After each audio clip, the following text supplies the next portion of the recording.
నమస్కారం వార్తలకు స్వాగతం. ముందుగా ముఖ్యాంశాలు. మంత్రి కోమటిరెడ్డి వెంకటరెడ్డి ప్రెస్ మీట్, పలు అంశాలపై వివరణ. పేర్ని నాని ప్రెస్ మీట్, ఇరు పార్టీలపై ఫైర్.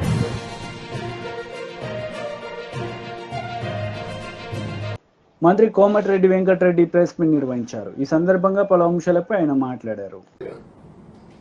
ఎందుకంటే ఎప్పుడైతే ఏ చట్టం పెట్టలేదో అప్పుడే అర్థమైపోయింది.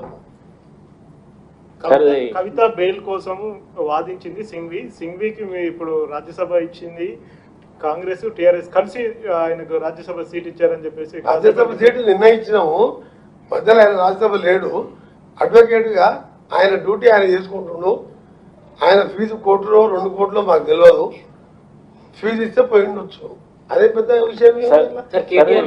బీఆర్ఎస్ బీజేపీలో కలిసింది అదొక న్యూస్. మీకు అభిషేక్ అడ్వకేట్ పైసలు ఓరితారిపోతారు, అదేముంది సార్? ముఖ్యంగా విగ్రహం సంబంధించి ఇటు బీజేపీ వాళ్ళు వస్తే వాజ్పేయి విగ్రహం పెడతామని చెప్పి సచివాలయం ముందు బండి సంజయ్ మంచి సర్కిల్ చూసుకొని పెట్టామని. వాజ్పేయి మంచి లీడర్, ఏమంటారు కేటీఆర్ చెత్త చెదాన్ని తీసేస్తా అని చెప్పి రాజీవ్ గాంధీని టచ్ చేస్తే టచ్ చేసిండో లేదో ఒకటే నిమిషంలో టీఆర్ఎస్ ఆఫీసు మొత్తం పునాదులతో లేచిపోతుంది. పునాదులు ఉండదు, వాళ్ళు కట్టుకున్న బంగాలు ఉండవు, వాళ్ళు కట్టుకున్న ఫామ్ హౌస్లు ఉండదు. దేశం కోసం చనిపోయిన మాజీ ప్రధానమంత్రి, 18 సంవత్సరాలు ఓటు హక్కు కల్పించిన మహనీయుడు, ఆ మహిళలకు 50% రిజర్వేషన్ కల్పించిన ఆలోచన పరుడు. ఏమైనా బుద్ధి ఉందా ఆయనకు? రాజీవ్ గాంధీ వీళ్ళకి ఏమైనా పోలికుందా? ఆయన విగ్రహం టచ్ చేస్తావు. కేటీఆర్ ఎంత దమ్ముండాలి నీకు? మాట్లాడడానికి ఎంత ధైర్యం నీకు? ఏం మాట్లాడుతున్నా? సార్ కేటీఆర్ కి ఫామ్ హౌస్ ఉందన్నారు, అది కూల్ చేస్తారా సార్? కేటీఆర్ కి జన్వాడలో ఫామ్ హౌస్ ఉంది, మీరు స్వయంగా వెళ్ళి చూసి వచ్చాను అన్నారు కదా, అది అంటే అదే ఇప్పుడు హైడ్రా చర్యలు తీసుకుంటుంది కదా, ఇప్పుడు కూల్ లో వస్తే చర్యలు తీసుకుంటారా లేదా హైడ్రా కమిషనర్ హైడ్రా కమిటీ నిర్ణయిస్తుంది. నేను సంబంధిత శాఖ మంత్రిని కాదు, లేదంటే చూసి వచ్చినా అని చెప్పినా మీరు కూడా పోయిరారని చెప్తున్నాను. అప్పటికి రేవంత్ రెడ్డి గారు మీరు పోయింది, అదే కేసు అయింది కదా. హైడ్రా విషయం వేరు, ఆయన మాట్లాడుతున్న వాళ్ళకున్న వీళ్ళకు అంటే అది చట్టప్రకారం అదొక ఇండివిజువల్ బాడీ, వాళ్ళ పని వాళ్ళు చేసుకుంటూ పోతారు. ఆయన ఏదో స్టేట్మెంట్ ఇచ్చినని మా వాళ్ళు చెప్తే అయినా మా డిబేట్ కావద్దు, మీరు రోడ్సే ప్లీజ్. ఎందుకంటే Ramana you are wrong. PRO పిలిచేది అంటే ఎందుకంటే సబ్జెక్ట్ వేరే కావాలని చెప్పిండు. మిక్స్ చేస్తే కదిస్తాను, కాదంతో నాకేం సంబంధం? నీ తినలేదు తిప్పలేదు. ప్రెస్ మీట్ 6 రోడ్ మీద ఎందుకు పంపించావు? ఈ సండే ఎందుకు పంపించావు? ఇది రేపు పొద్దున వీళ్ళు ఏమని చేస్తారు? రోడ్డు గురించి ఎవరు రాయరు, అదే అవసరం నీకు హైడ్రాది? సబ్జెక్ట్ ప్లస్ కింది పోయినా మాట్లాడాలి. సారీ మీరేమనుకోవద్దు ప్లీజ్. ఇదంతా కూడా హైడ్రాది కూడా ఆఫ్ రికార్డు స్లో రికార్డు చిన్న చేయదు దాన్ని. ఎందుకంటే మా వాడు తెలియక చేసిన పొరపాటు కాబట్టి నేను ఎందుకు అర్జెంట్ దీనికి లింక్ ఉందేమో అనుకున్నా. అరే డెవలప్మెంట్ ఇది ఇంపార్టెంట్. చచ్చిపోయిన బీఆర్ఎస్ పార్టీ కేటీఆర్ స్టేట్మెంట్ అవసరం మనకు? ఆయన పార్లమెంట్ ఆయన అసెంబ్లీ 6,000 మైనస్ వచ్చింది, బండి సంజయ్కి లీడ్ వచ్చింది. ఆయన స్టేట్మెంట్ నాకు పంపించిన వాడిని ఏమైనా అర్థం ఉందా?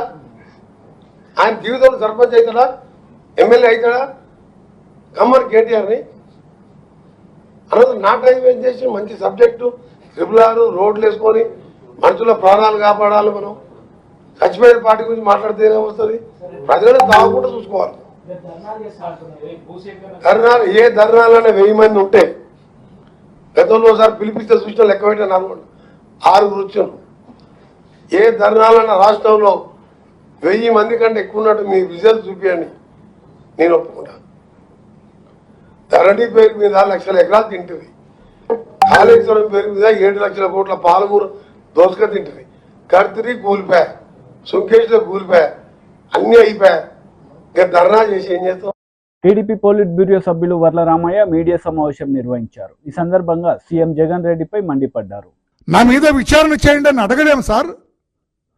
కోర్టులు ఏమైనా ఈ కేసులు మర్చిపోయినావా? కోర్టుల్లో ఏదైనా ఈ పేపర్లో తగలబెడతారు చూడు, అట్లా ఏదైనా చేసి వీళ్ళ కేసులు లేకుండా ఉన్నాయా, లేదంటే కోర్టుకు అటెండ్ అవుతున్నారా, నాకైతే అంతుపట్టడం లేదు. ఇదే if this is with some other ఎక్కువ ఎంత డబ్బున్న డబ్బు లేని అక్యూజుడు, రాజ్యాంగ పరపతి లేని అక్యూజుడు అయితే ఇలాగ ఊరుకుంటుందా కోర్టు? నేను కోర్టును తప్పు పట్టలేదు, మళ్ళీ ఏదో అంటారు కంటెంప్ట్ అని.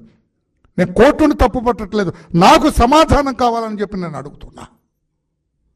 ఒక సామాన్య పౌరుడిగా నేను అడుగుతూ ఉన్నాను. నేను 12 సంవత్సరాలు ఏ విచారణ లేకుండా నిస్సిగ్గుగా బేసిక్గా ఈ రోజున ముద్దాయిలు రోడ్ల మీద తిరుగుతూ ఉంటే, పైగా అండి ఇంకొక విచిత్రం, తమ్ముడు నా వైపు చూడు, ఈ జగన్మోహన్ రెడ్డి గారు అంట నేను యూరోప్ వెళ్తాను 6 నెలలు నాకు పర్మిషన్ ఇవ్వండి అంట కోర్టుని. Are you playing with the courts? న్యాయస్థానాలతో ఆడుతున్నారా మీరు? ముద్దాయిలు ఆ ఏటు గౌరవ పార్లమెంట్ సభ్యుడు, ఆయన పార్లమెంట్లో బల్లగుద్ది వాదిస్తాడు, సిగ్గుచేటు. ఏ పార్టీ? జగన్ పార్టీ నుంచే కదా ఆయన. సిగ్గుచేటు నీలాంటి వాడిని పెద్దల సభలో పెట్టడం. నీ వెనుకంత నేర చరిత్ర. ఈయన అడిగితే నేను యూరోప్ వెళ్తా మా ఏమంతో పాటు అంటాను. సిబిఐ వాళ్ళు వెళ్ళటానికి లేదు, ఈ కోర్టులో విచారణ జరగాలని పాప వాళ్ళంటే కోర్టు రేపు ఏం ఆర్డర్ ఇస్తుందో అని చెప్పినాను. నా ప్రెస్ మీట్ కోర్టుని ప్రభావితం చేయాలని కూడా కాదండి. ఏమిటి ఈ కన్ఫ్యూజన్ అనేది నాది. కోర్టు ప్రజల రెస్క్యూకు రావద్దా? నాలాంటి ప్రశ్నించే పౌరుడి రెస్క్యూకు రావద్దా? ఏం వరలరామయ్య గారు మేమెందుకు పోనిస్తాం, అడుగడుగున ఎవ్రీడే ట్రయల్ చేస్తాం, వీళ్ళ సంగతి తేలుస్తాం అనొద్దండి court. If they are innocent, వాళ్ళు చాలా గౌరవప్రదంగా అవినీతి రహితులంటే ఓకే. కోర్టు విచారణ జరగకుండా 6 నెలలు ఆయనకు పర్మిషన్ ఇచ్చి 3 నెలలు ఈయనకు పర్మిషన్ ఇచ్చి వీళ్ళు యూరోపియన్లు ఇప్పటికే పెద్ద పెద్దలందరూ కూడా నేర చరిత్రలు అందరూ లండన్లో దిగుతున్నారట. జగన్మోహన్ రెడ్డి గారు లండన్లో ఉంటాడట, ఇక్కడి నుంచి ఎగిరిపోతే లండన్లోనే ఉంటాడట. ఏంటండి కోర్టు ఈ నేరస్తులకి ఈ రకంగా వెసులుబాటు కల్పించడం కరెక్టా కాదా చెప్పాలని చెప్పి కూడా నేను న్యాయస్థానంలో చీఫ్ జస్టిస్ గారిని అడుగుతున్నా. Nothing wrong in asking like this. నా ప్రశ్నకు సమాధానం చెప్పాలి. లేదు వరలరామయ్య గారు వాళ్ళకి మేము పర్మిషన్ ఇవ్వటం లేదు. 6 నెలలు విదేశాలు ఏంటండి, 3 నెలలు విదేశాలు ఏంటండి? ఏముంది సార్ అక్కడ వీళ్ళకి? I don't understand what is there in London and Europe for this A1 and A2. A1కి జగన్మోహన్ రెడ్డికి, A2 విజయసాయి రెడ్డికి యూరోప్లో ఏమున్నదని గనులు ఉన్నాయి వీళ్ళకి? ఉన్నా వీళ్ళ అక్రమాస్తులు అక్కడ ఏమైనా నిక్షిప్తం చేశారా? ఏమన్నా అక్కడ ఏమైనా కంపెనీలు పెట్టారా? కంపెనీలు ఇండస్ట్రీస్ ఏమైనా ఇండస్ట్రీస్ పెట్టారా? వీళ్ళ అక్రమ సంపాదన అక్కడ ఏమైనా దాచిపెట్టారా? Why they are frequently going to London? Why this man, this time, he wants to accompany him? చేతులెత్తి నమస్కారం చేస్తున్న చంద్రచూడ్ గారు, గౌరవ సుప్రీం కోర్ట్ చీఫ్ జస్టిస్ గారికి, ఏం జరుగుతుంది సార్ ఈ కేసులో? ఈ సిబిఐ కేసులు చూసే కోర్టులో ఏం జరుగుతుంది? విచారణ ఎందుకు జరగటం లేదు? ఇతను కోర్టుకి ఎందుకు హాజరవటం లేదు? మొన్నటిదాకా సీఎం అంటే వదిలేశారు, వదలటానికి కూడా లేదు అసలు నన్ను అడిగితే. సీఎం అయినా కోర్టు. మాజీ మంత్రి కేటీఆర్ మీడియా సమావేశం నిర్వహించారు. ఈ సందర్భంగా పలు అంశాలపై ఆయన మాట్లాడారు.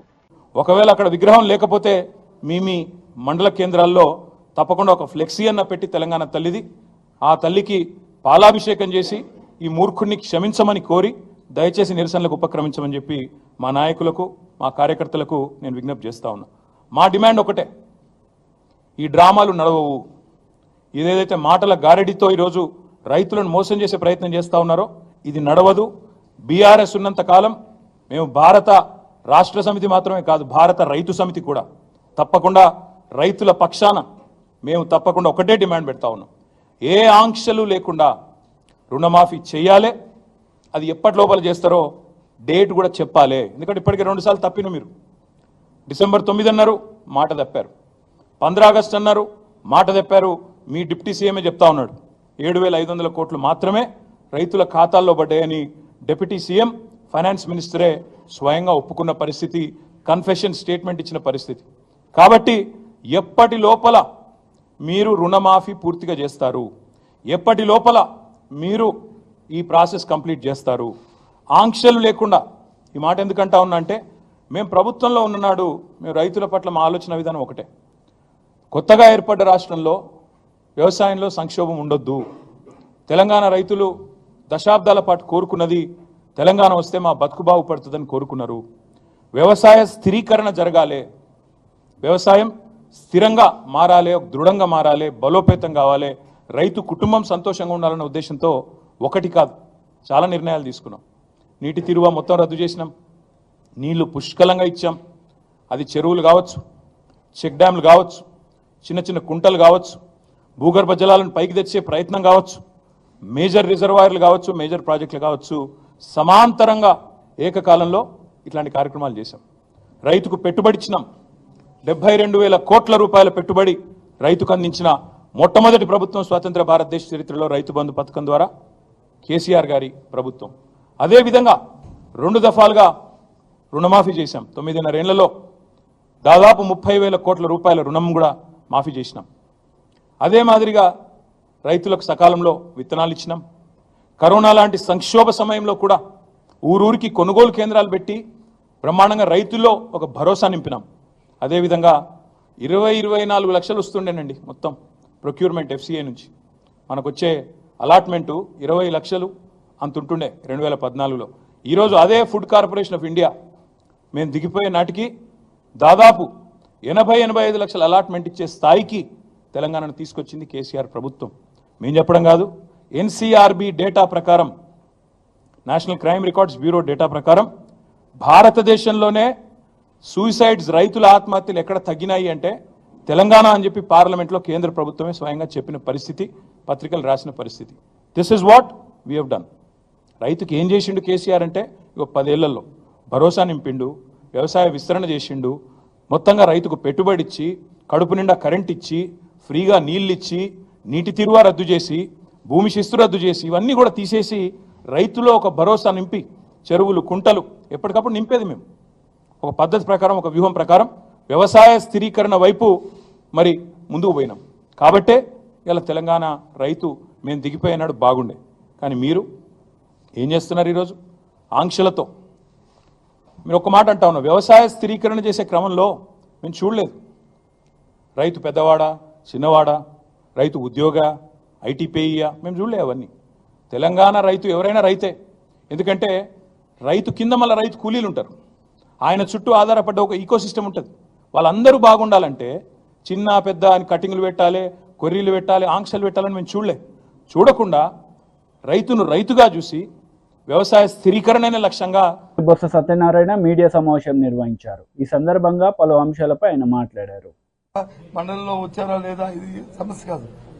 ఏదైతే ప్రజల తరఫున మా పార్టీ బాధ్యతాయుతంగా ఈ అంశాలు అయితే ప్రజలకి దానివల్ల మంచి జరిగి మేలు జరుగుతుందో, ఏదైతే ప్రభుత్వాలు వచ్చి ప్రజలకు ఇచ్చిన మాటలు వాగ్దానాలు ఉన్నాయో అవి నెరవేర్చాలనేది తప్పకుండా నెరవేర్చి ప్రజలకు మేలు జరగాలనేది మా తాలూకు అభిప్రాయం.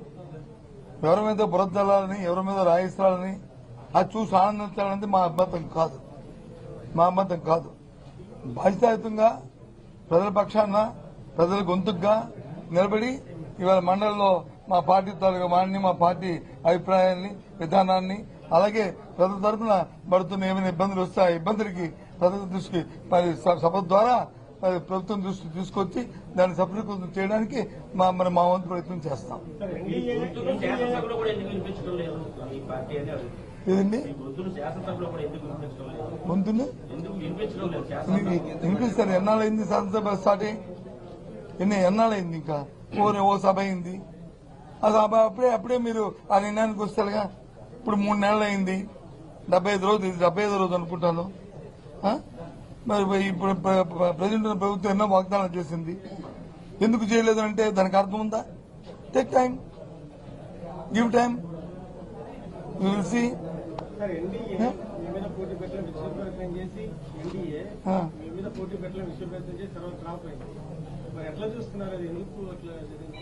ఆ రేపు చేశారనేది నా అభిప్రాయం కాదు. కానీ జిల్లాలో ఉన్న ప్రజాప్రతినిధులు అన్ని పక్షాలు అందరూ కూడా ఏకగ్రీవంగా జిల్లా అభివృద్ధి కోసం చేయాలన్న ఆలోచన ఉన్నదని అనేది నేనైతే ఒక సదుద్దేశంతో తీసుకున్నాను. ఆ ప్రకారమే రాబోయే కాలంలో కూడా విశాఖపట్నం జిల్లా పూర్తిగా, అలాగే మా ఉత్తరాంధ్ర ప్రాంతం పూర్తిగా ఒకే మాట మీద మరి అభివృద్ధి చెందాలి, రాజకీయాలకు అతీతంగా అనేది ఈ ఎన్నిక ద్వారా నేను కోరుకుంటున్నాను.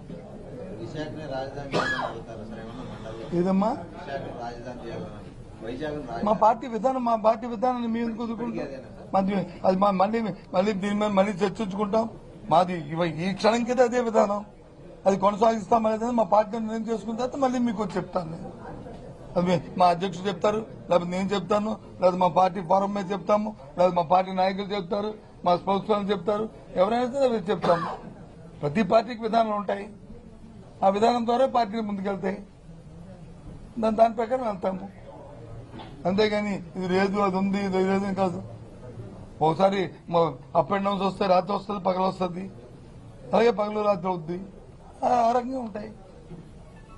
11 మందిలో 7 మంది సపరేట్ గ్రూప్ కాబోతున్నారని కూడా స్పెక్యులేషన్ నడుస్తుంది. నాకు జ్యోతిష్యం రాదు, నేనేమి జ్యోతిష్యం చెప్పిన వ్యక్తిని కాదు. మీ మీడియాలోకి వచ్చి నేను స్పెక్యులేషన్ చేయలేను. నేను సామాన్యుని, వాస్తవాలకు దగ్గరగా ఉన్నవాడిని. కాబట్టి వాస్తవాలు ఏమంటే మాట్లాడుకుంటాం. లేదు ఎలాగొస్తాం. టీడీపీ లీడర్ మీడియా సమావేశం నిర్వహించారు. ఈ సందర్భంగా పలు అంశాలపై ఆయన మాట్లాడారు. ఈరోజు 164 సీట్లు వచ్చినాయనే విషయం జగన్మోహన్ రెడ్డి అర్థం చేసుకోవాలి.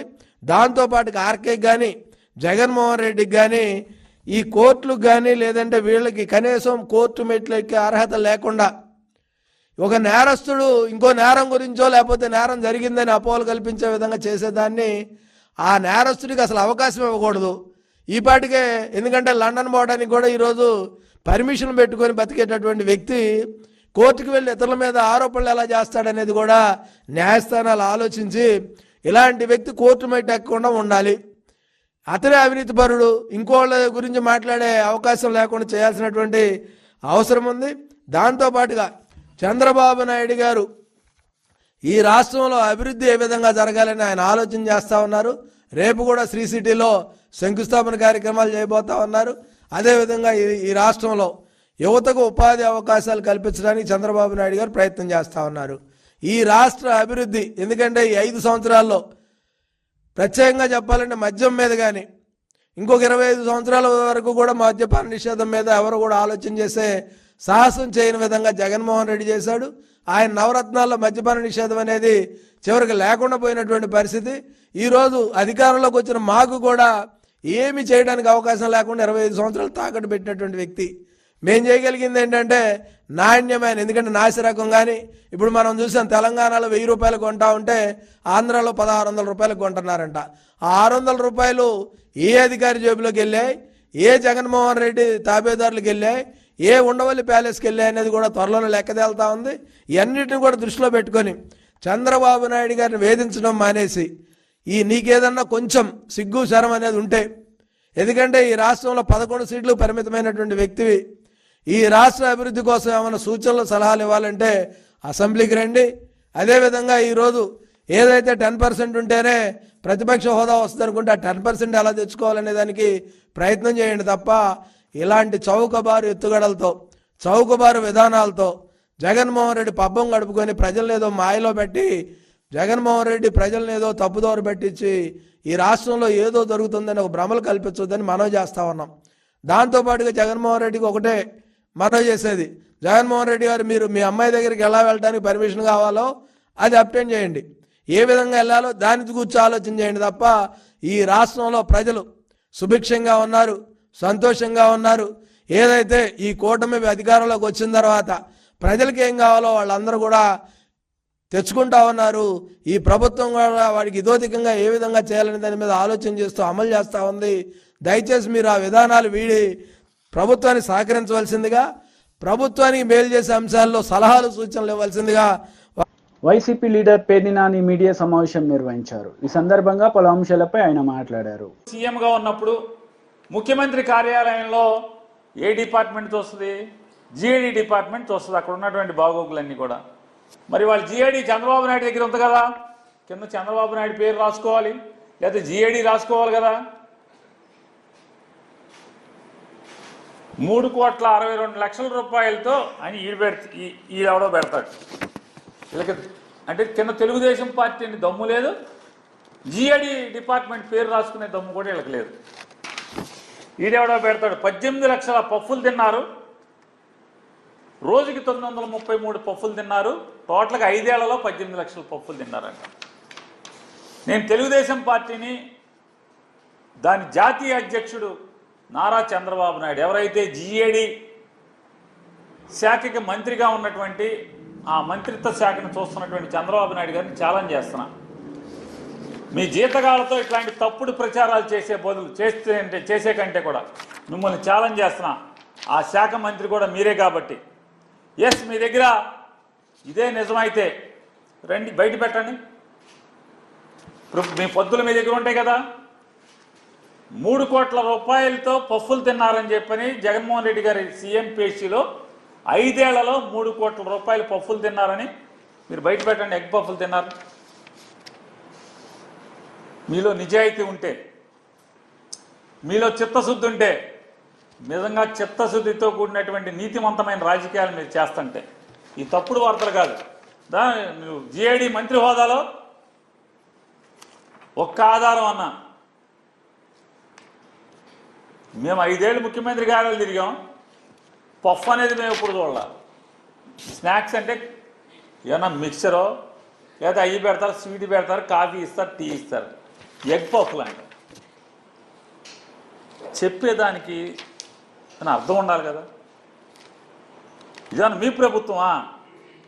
మీ చుట్టాలకి చిత్తూరులో ఏమైనా నాయుడు గాడికి ఎవడో నాయుడు అనే ఒక అతనికి ఎలికల పడతాకి అనంతపురం జిల్లాను అనంతపురం హాస్పిటల్లో, వైజాగ్ హాస్పిటల్లో ఎలక్క 3,000, దేనికి బొద్దింకలకి 1,000 రూపాయలు, ఇట్లాంటివన్నీ ఇచ్చి కోట్లు 8 కోట్ల రూపాయలు బిల్లు ఇచ్చారు కదా మీరు. ప్రభుత్వ ఆసుపత్రిలో బొద్దింకల్ని ఎలికల్ని పట్టుకున్నందుకు 8,40,00,000 రూపాయలు బిల్లు ఇచ్చినటువంటి బతుకు మంది. అవన్నీ వదిలేసి ఇట్లాంటి తప్పుడు వార్తలు రాయటం, ప్రచారం చేయటం. నిజంగా మీకు లోకేష్ నాయుడు గారిని కూడా నేను ప్రశ్నిస్తున్నాను, ఛాలెంజ్ చేస్తున్నాను.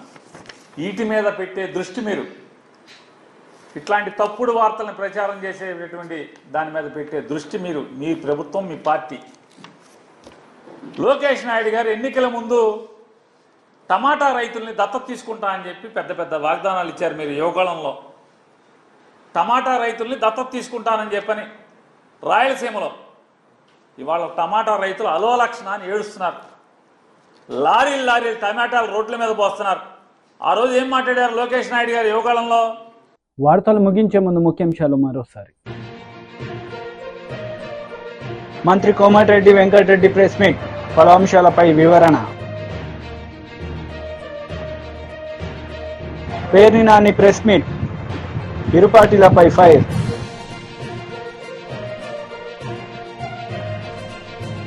ఈ వార్తలు ఇంతటితో సమాప్తం. తిరిగి ప్రసారమయ్యే వార్తల్లో మళ్ళీ కలుద్దాం. అంతవరకు సెలవు. నమస్తే.